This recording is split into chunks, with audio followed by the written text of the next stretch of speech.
Other stories to Osun State, where the call for preventive measures in curbing sexual harassment and substance abuse by youth is becoming louder.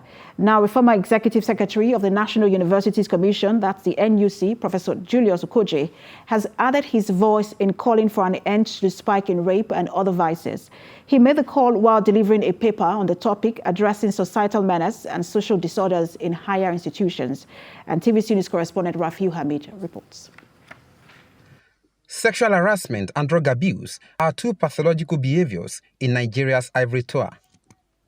The 2019 statistics by the United Nations Office shows that 14.4% or 14.3 million Nigerians between the ages of 15 and 65 are into substance use and abuse of drugs.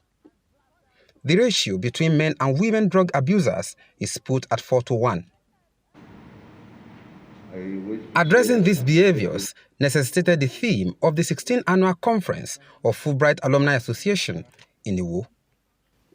I wish to pause here to say that there is a connection between substance abuse, cultism, rape, and even student unrest.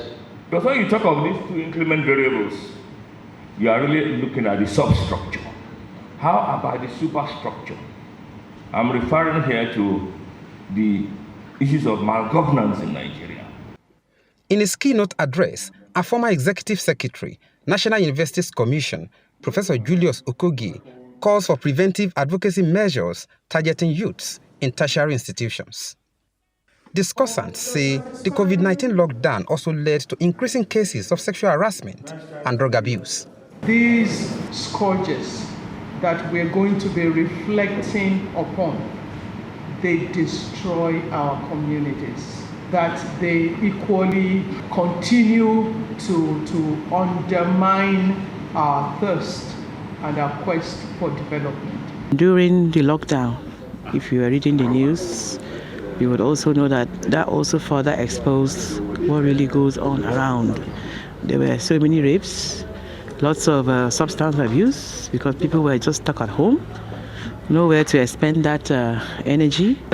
It can also be curbed through effective and credible law enforcement, which is what we try to do in ICPC.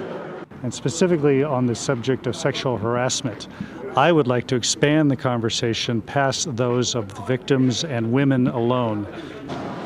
Sexual harassment and drug abuse are both punishable under the laws of Nigeria. Participants, however, want government and stakeholders to collaborate to put an end to the challenges in the interest of the country. Rafiu Hammed, TVC News, Iwo, Osun State.